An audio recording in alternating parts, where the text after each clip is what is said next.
So interesting story. So what got me into advertising or media was in the beginning pure chance.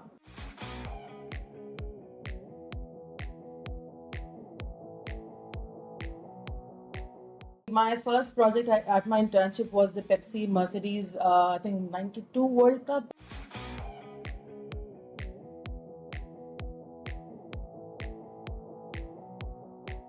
Everybody has certain set of challenges that they're facing, but the thing that worked for me was prioritization and time management.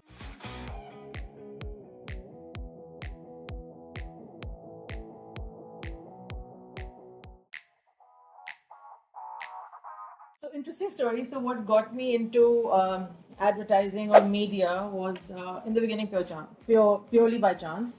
MBA is something that I wanted to do, and my inspiration to do MBA were two people. So my grandfather had this really cool looking leather briefcase, and when I was in school, I used to tell him that when I'm rich and famous, I'll take this briefcase, and this is what I will use. So it got me thinking that I need to be in a profession where I can use this. So as a child, that's what it got me interested. But one of my aunts, she was doing her MBA from IBA, and she was like a inspirational role model for me when I was in grade 10 and all. So I wanted to know what she was doing. At that point in time, I didn't even know what MBA was, but I just knew that she was doing it, and that's why I want to do it. And then growing up, I knew that I am good in interpersonal skills, talking to people. I have a creative mind, so I wanted to get into something which uses all of this creativity, and I ended up doing my internship at Interflow. So that's how I got into it without even realizing that I'm getting into the advertising and media field, and it just happened. Absolutely. My first project at my internship was the Pepsi Mercedes, I think 92 World Cup, or one of the World Cups campaign that happened.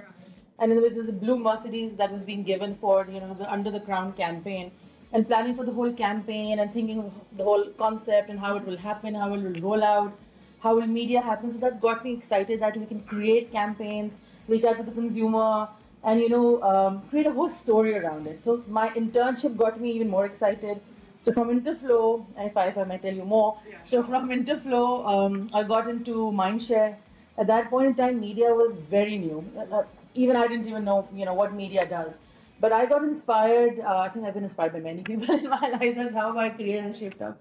So I got inspired by my that time boss who used to be the head of planning in Mindshare, and he had come to Interflow to give a lecture on media planning. And I thought this sounds really interesting. It uses a lot of mind and numbers and has a lot of science behind it. And then I got into media, and that's how I ended up at Mindshare.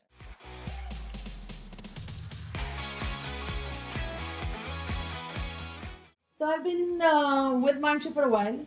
I started my career with Mindshare. I spent good 8 years with Mindshare, purely in Mindshare, and then later on in my career also, I was connected to Mindshare. So Mindshare was always very very close to my heart, and I always felt I was part of Mindshare.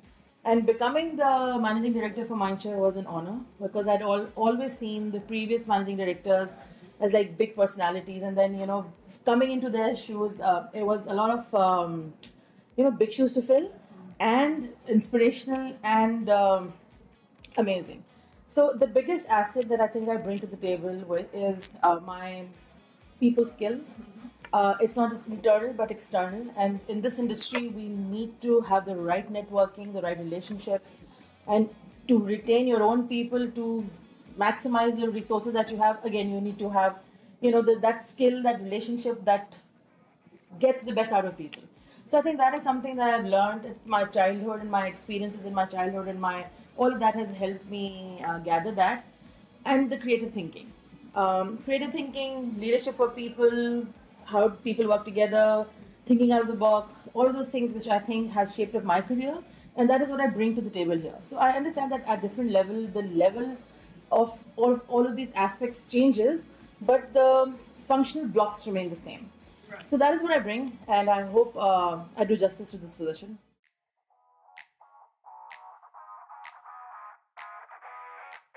So media has definitely evolved, but the basic principles remain the same. So we are reaching out to the right consumer audience wherever they are consuming whatever medium that they're consuming, and then we have to be part of their environment to get the message registered. That's the concept and the basis of media. It has evolved, of course, because the channels have increased. The touch points for consumers have increased. The consumers have involved. So from in the beginning of our career, we used to be told here TV dekha kare. More, so you should know exactly magazines padhe, radio sune, so we know exactly what the content is, what is happening.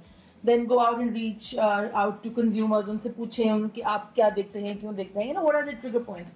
So we do the same right now also. The only difference is that of course it's become much more challenging because the consumer choices have increased, umpty number of consumer choices. Platforms have increased. पहले सिर्फ TV था, 2-3 channel थे, channel बढ़ते गए, फिर radio, print, now digital में plethora of things, digital e-commerce आ गया, परफॉर्मेंस आ गया, कौन कहाँ क्या देखता है, कौन से एप्स हैं. So I think it's actually become even more exciting. But yeah, you have to be really up to date on what's happening. My kids really make fun of me when I talk their slang or I tell them that I know this app that you guys are on, and they say, "Mama, you can't be on it." So I tell them, "Listen, this is my job also. I need to know what you guys are doing because if I need to target a consumer who's falling into your profile, I need to know." So they become my good information point. So them and their friends that what apps are you using nowadays, what sort of content are you guys consuming nowadays. So it's just interesting.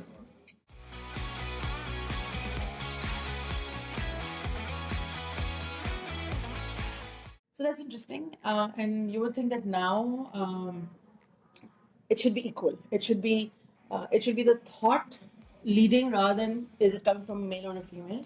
I've been lucky that I've worked at really good places with really good people, good clients, good mentors, good bosses, good teammates who have always encouraged the right thinking, the right thought, and the right ideation, regardless if it's coming from a man or a woman. But yeah, but there have been situations where even now, like not when I was very junior, but even when I was senior, I would say something, and then one of my male colleagues or clients would repeat the same thing, and everybody say, "What a good idea," and I would say, "But I just said the same thing." So it does happen. But I think what we need to do is we have to stand our ground and make sure that we are being heard and known for the right reasons. That people know us because of the hard work we've put in. People know us because of the amazing ideas that we have. We don't need to play the female card, but use our strengths and don't think of us as less than anybody else. I think it has to be internal first, and that's when you're absolutely confident internally, then it sort of comes out externally also.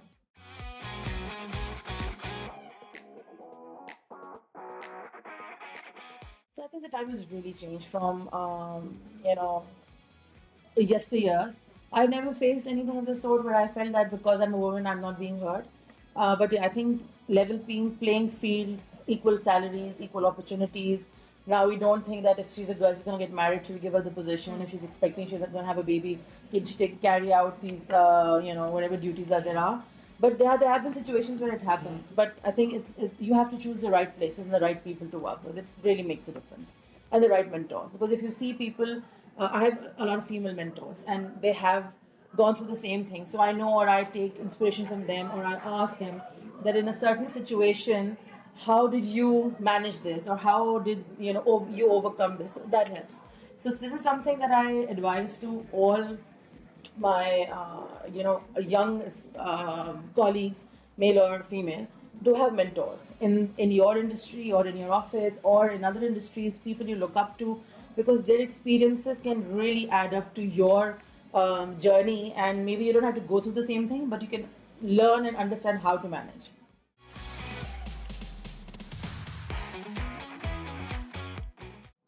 I think everybody has certain set of challenges that they're facing, but the thing that worked for me was prioritization and time management. Really helped, because I also have two girls, and now they're sort of grown up. But then when they were kids, I had to manage them, the house, and work. But prioritization of what needs to be done when, and really planning. So I used to joke with my friends that I'm in the right profession because planning and media planning is something that comes very naturally, because we really have to plan our lives. Most of the mums will agree with me that if you go in their, the note section or the calendar section or task section, everything is marked out that this is ye karna, is ye karna, is ye karna. So that really helps. So focus on what you need to do, focus on what are the priorities, and then I think we can manage everything. People say that if you are a working mom, you can't take care of your kids, but I think you can do everything. It's just you need a good support system, which is very important. My support system, Allah ka shukr, has been really really helpful. My mom, my husband have really helped me out. That's how I was able to work through the years when my kids were younger, and I'd been lucky to have a supportive organization also. So I would say just everybody has a different solution, but hang in there. Because sometimes new moms think that we can't do it because we have so many things to look after. I understand it's difficult, but you have to plan it out, hang in there, and give it a bit of time, and things eventually settle down into their own places.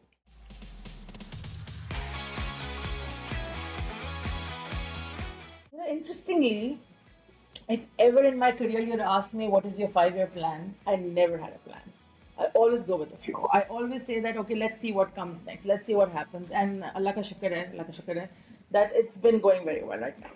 And all my life, everything has come as it's come. I haven't really planned it out, so I want to keep it that way. Let's see what Allah has in store for me, and let's see how it goes. I like surprises, so let's see how it goes.